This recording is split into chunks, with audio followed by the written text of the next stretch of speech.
This episode is brought to you by Iterable. You want to be able to do cool things with your emails, with your data, with your customers? Take a look at Iterable. See, they have this thing called an integrated cross-channel solution, which is just a fancy way of saying it was built for marketers, trusted by engineers, and designed with intelligence. You want to be intelligent? You want to be able? Get Iterable.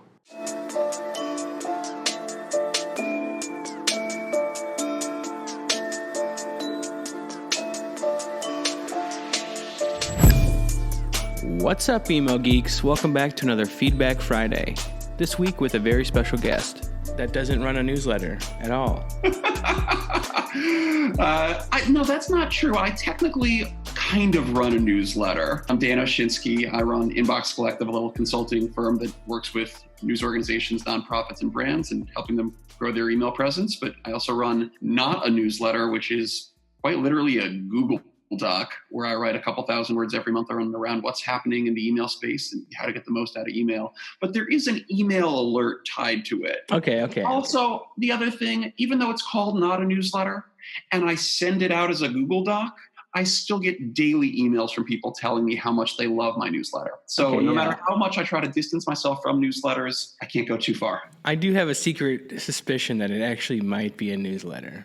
I am tied to this forever. No matter what I call it, no matter where I go, if I produce this as a Shakespeare in the park, people would still tell me how much I loved their newsletter. Well, you do a fantastic job, so it's well appreciated. Tell me a little bit about your background, though. Like, what makes you an expert to not have a newsletter? Oh, good question. So I started and built the email team at BuzzFeed, and then later went on and was the director of newsletters at The New Yorker. So have worked in some pretty interesting editorial spaces, launching all sorts of products. And now through Inbox Collective, work with 24 different news organizations, nonprofits, on brands, on their email strategy, how they're going to grow their list, get more readers, build the right products for emails, and then turn those readers into customers, fans, subscribers, donors, members, whatever it is they're trying to do.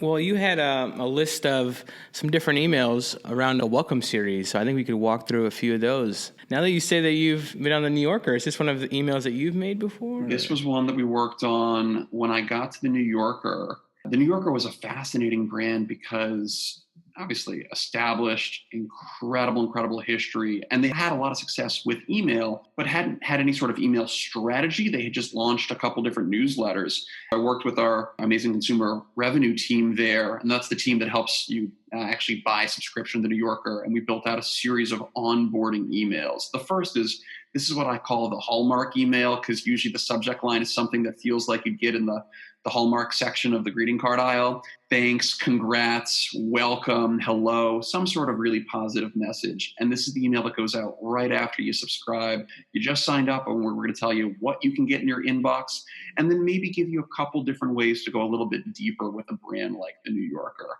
So if you're just getting started, you learn a little bit, you know what you can expect from us. And then we want to give you some other ways to engage more deeply. I really like this one. It definitely stood out to me as a welcome email. The use of live text, really using those couple of primary colors of the brand throughout the send. Yeah, definitely a successful email.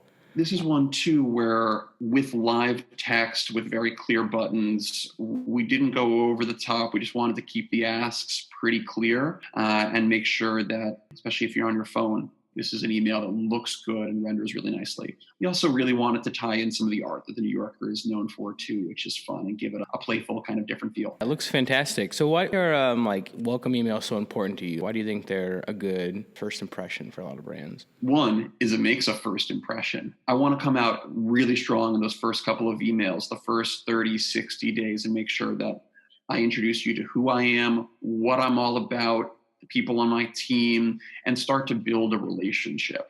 And for me, especially if you're a news organization, you're a nonprofit, you're a brand, you're sending regular emails. If I sign up for your email, especially if you're a news organization, I sign up for your daily newsletter.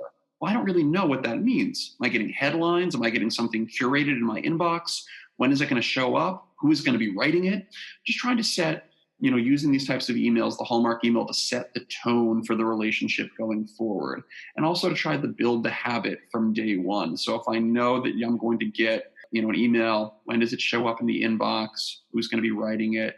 trying to build these in from the start so people can build the habit with us and get excited to get their first email in the inbox. I think for some publications that we've looked at before, this sort of a welcome email is sort of missing. It's something that all brands should be doing. There was some research the Iterable team did last year where they found that in the news space, 70% of brands were not sending any welcome email. And just anecdotally, that really echoes what I've seen in the work that I've done.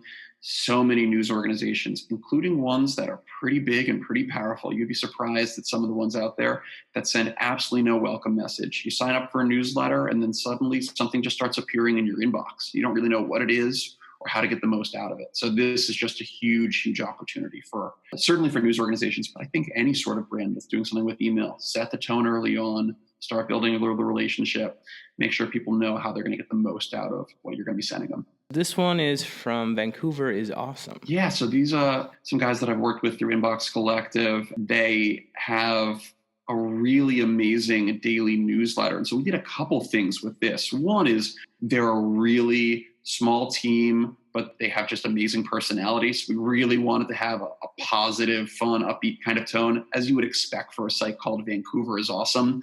They are not shy about being enthusiastic about how incredible their city is. And so, that first sentence, welcome, we're thrilled that you've signed up and so excited to be part of your morning routine. We set a really specific thing from the start in terms of telling them Monday through Friday. It's not a weekend newsletter. It's Monday to Friday. What time it's going to show up in their inbox so they can look forward to it. We give them kind of an outline of what's going to be in the newsletter and kind of the value proposition. They've already signed up, but we're just reinforcing what's going to be there. And then the habit thing that you just highlighted, look for your next email at 7 a.m. tomorrow. So that way, from the start, they know, okay, this is when I should come back tomorrow. I know if I open my email at 7, there's going to be the next email right there. The other thing that we tried to do too that's been really fun is we added kind of a little bit of a relationship builder sort of ask at the end. One last thing, we think Vancouver's awesome, but we'd love to know what you think. Reply to this email and tell us. And they actually do get really interesting replies from their readers who sign up and go, oh, you know what? I really like this restaurant, this event, this band, something that they love about Vancouver. Those sometimes turn into story ideas they go out and report. It's pretty amazing. I really liked how personal this one feels. I think coming from the other one, it's very polished, but this one feels very one-to-one, a little bit more personal and just kind of pared down and simple. I think works for this especially. Something I want to ask you too, I'm curious for your take on this. I typically advise folks to do something like mentioning hey, you can always add us to your address book kind of thing to help reduce the chance that you might go to the spam folder. Some folks like to add the additional message, drag us over to the primary sort of tab. I'm curious what your take is. Where does that fit into a welcome message like this? People have asked us for that whitelisting instructions or examples or something like that. I think this is the right place to put it, maybe a little bit lower in the email or kind of like a last thing. I feel like depending on the size of the brand, you might not need to do it if you have a very good delivery rate already. But if you are seeing that might be something, like you said, you want to add to a welcome email or something to get people to whitelist you if you're having those delivery issues. Something I usually advise too is I tell folks, you can tell them to drag it over to the primary inbox, but if you're not then sending great emails that engage your readers, Gmail and these other inboxes are pretty smart. They will just kick your email back to the folder they think it belongs in if you're not actually driving the engagement you need. So it's not just a one-line kind of thing there. It's actually about building a relationship and sending great emails every time. More folks should actually ask in these welcome types of emails to get people to reply, to get people to engage, because that sort of thing does, we know, send a positive signal to Gmail and the other inboxes that these emails are great, and from the start builds in that relationship. To your point too, setting these expectations about when you should receive it is definitely going to build that as well. So absolutely. Yeah, great example. I think we have another one from Civil Beat, which I actually don't know a lot about. So if you want to enlighten me, that'd be great. They are a fabulous organization based out in Honolulu. They do all sorts of amazing reporting around politics. They have a reporter actually based in DC that covers Hawaii. They cover the environment. They cover politics and news in Honolulu and just do a lot of really amazing investigative stories. If you're familiar with something like a ProPublica, they have a lot of that in their DNA. And what's amazing is from the start. This is an email from Patty, who's their GM. She personally thanks you for subscribing. And then in this initial ask, their goal is what I call like the +1 sort of ask. So you've subscribed. How can we get you right now to do one more thing in your inbox? So you just subscribed, and we're going to tell you about events that we have that we think are great, how you can actually contribute and write for Civil Beat. They basically have an op-ed type of page that's digital where anyone can contribute and write columns for Civil Beats. They tell you about that. They also want to mention, because they are member supported from the start, early on, they're not going to see a ton of donations from this sort of email, but why not mention it right now that you can support Civil Beat, give a gift, and help fund an organization like this. The other thing that's just phenomenal that I love about this email is that you actually get to see who Patty is and who the team is. So for a small organization like this, they're a newsroom of about 25 people.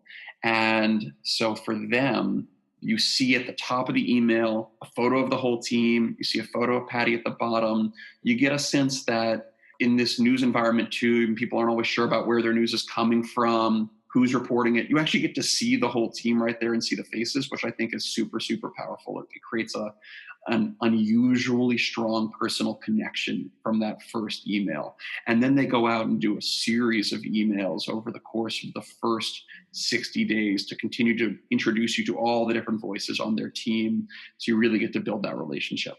Another one where they're very personal and thanking you for being a subscriber. Very informational email. I think it definitely fits with this brand. So is there anything that you might want to improve on this one or test anything? So I worked with their team on this email and on these series of emails. What I'll say for something like this is, for other brands that are thinking about this sort of ask, you might want to think about, if you're going to give some sort of +1 message, we want you to go and do, now that you subscribe, here's the next step in the journey.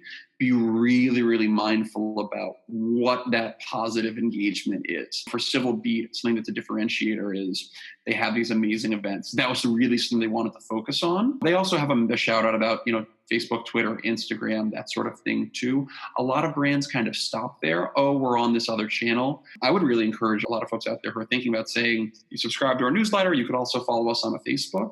What I'd say is, think about telling someone why they should subscribe to you on another channel. You already have them in their inbox. You have a personal connection. If you do something special or unique on a channel like a Facebook or an Instagram, well, you should tell them why they might get a little extra value out of this sort of thing. Say somebody signs up for a weekly newsletter, telling them, if you follow us on Twitter, you're going to get hour by hour sorts of updates on what's happening in the news, where that's your source for breaking news, that sort of thing. Okay, well, there's value in that for me. If you're doing something special on Instagram, tell me. But really be mindful of what you're asking and making sure people understand here what the value is for them if they're going to do one additional thing for you. And then, as you said, too, this is from the editor. Do you find that first email contact, maybe from like a person, is more successful than a brand name? I think it's worth testing and seeing what actually works best for you. So we just showed the New Yorker one. That's from a generic New Yorker voice. Mm-hmm. The Vancouver is Awesome one. It's just from a generic voice, although many of the other emails in their welcome series, pretty much all are from a person after that initial message. This, Patty and their team, each one of these welcome emails is from a specific person. It's something they've tested and seen good results from. To be honest, there isn't a best practice here. I would test and try and see what works best for you. I personally really like the emails that come from a person from the start, in particular someone like this, like a Patty, because you get someone's high-level perspective on the organization, and it feels nice to be personally thanked, I think, as a reader from somebody who represents the entire organization institution. But I think it's worth testing and trying, seeing what actually drives results for you. Yeah, I totally agree. I think we had this last one. It's kind of like a post-welcome email a little later in the process, right? Yeah, so this is one with WBUR. This is just a straight +1 message. This one goes out about 2 weeks after somebody has subscribed. So with something to say, having this sort of hallmark message is essential for any brand, no matter who you are. But you should also think about what the other emails are that go out in the series. What else happens? Because it's not just a single one-off kind of message. It's a series of emails that you're using to actually onboard someone and build the relationship. So this is one that comes out. This is from Megan, who's the newsletter editor at WBUR. Goes out about 2 weeks after you subscribe.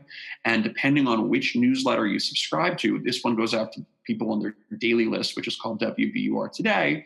You're on our daily list. You love it. Here's some other products that are going to complement your daily newsletter and help you engage even more deeply with BUR. So in this case, they have an amazing politics newsletter, they have a commentary and opinions newsletter, and they have one around arts and culture in Boston that goes out at the start of the weekend.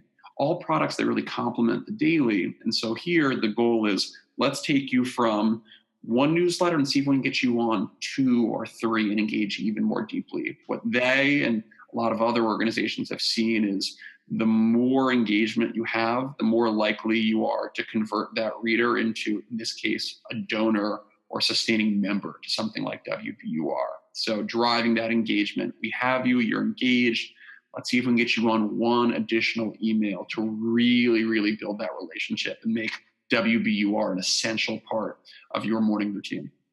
Yeah, I really like that this is a separate send, because I do feel like some brands try to put so much information and content and CTAs in that first welcome email. I think breaking it up over a couple different sends is definitely smart. This one feels like it's very personalized, or they recognize that you're a reader. Maybe you've hit the site a few times, you've been getting the newsletter. Now is a good time to ask for these additional signups, maybe not right away, but now that you've been on the list for a little bit. These secondary sorts of emails too, as part of the onboarding series, I typically advise folks to think about just making a single ask. So the goal here is, it's been a couple weeks, you subscribed, you've engaged. The goal here is just get people to sign up for one more newsletter. That's all we're focused on. There's other variations on this email. Certainly an organization like WBUR, which is an NPR station in Boston, they have lots of amazing podcasts. They're responsible for amazing podcasts like On Point and Modern Love. They could send emails here as part of this series to encourage you to download a podcast too, but that's probably a separate sort of thing. If you're a brand, you might be thinking about, if you've tried one feature of something that we have, can we get you to engage a little bit more deeply on a secondary sort of thing? Upgrade to a pro account or test out a new something that you have. Just be thinking about being super, super direct with the ask here, because like you said, the more that you try to weave in and cram into a single email, the more that the message gets a little bit muddied.